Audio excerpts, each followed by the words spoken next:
اعوذ باللہ من الشیطان الرجیم بسم اللہ الرحمن الرحیم انا للہ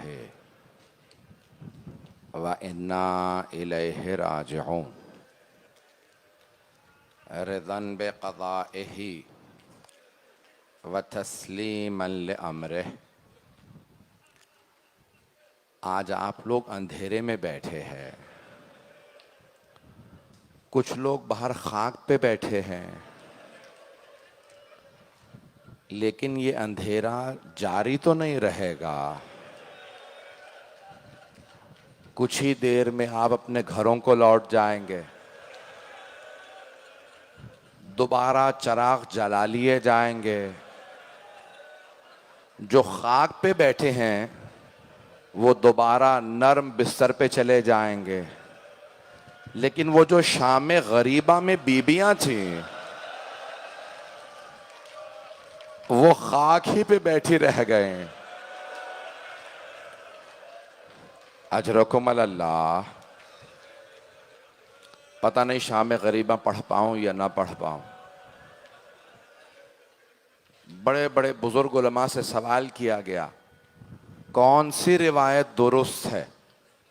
مولا حسین کو پشت گردن سے ذبح کیا گیا تھا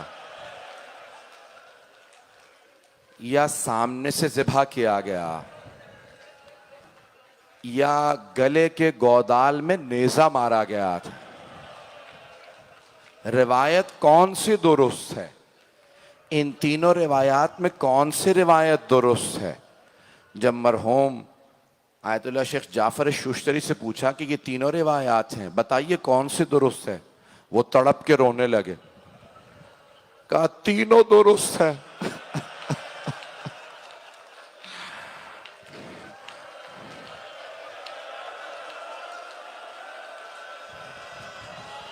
پہلے شمر نے پشت گردن پہ خنجر چلایا تھا،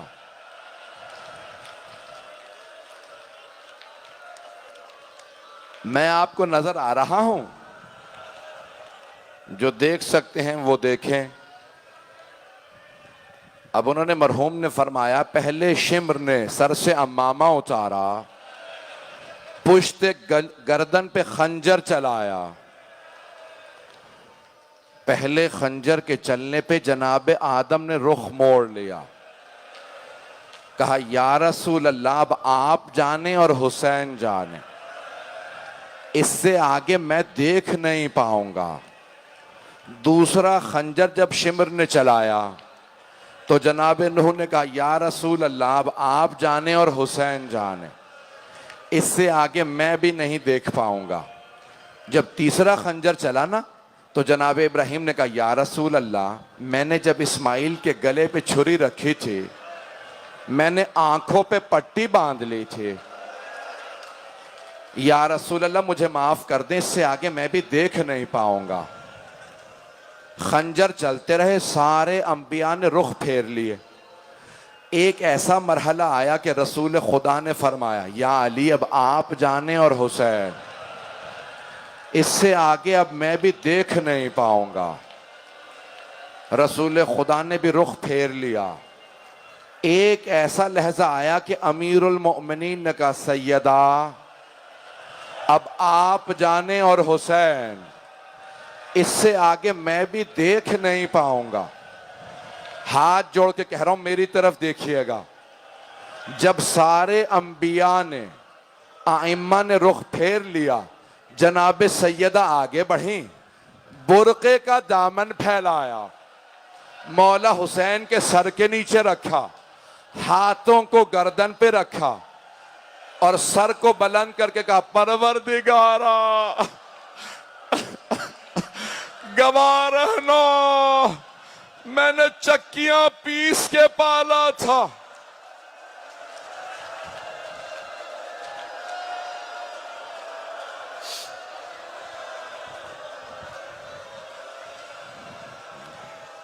بس بھائی ابھی تو میں نے 4-5 منٹ 7 منٹ مصائب پڑھے ہیں، آپ برداشت نہیں کر پا رہے۔ جب عبید اللہ ابن زیاد نے پوچھا نا شمر سے، شمر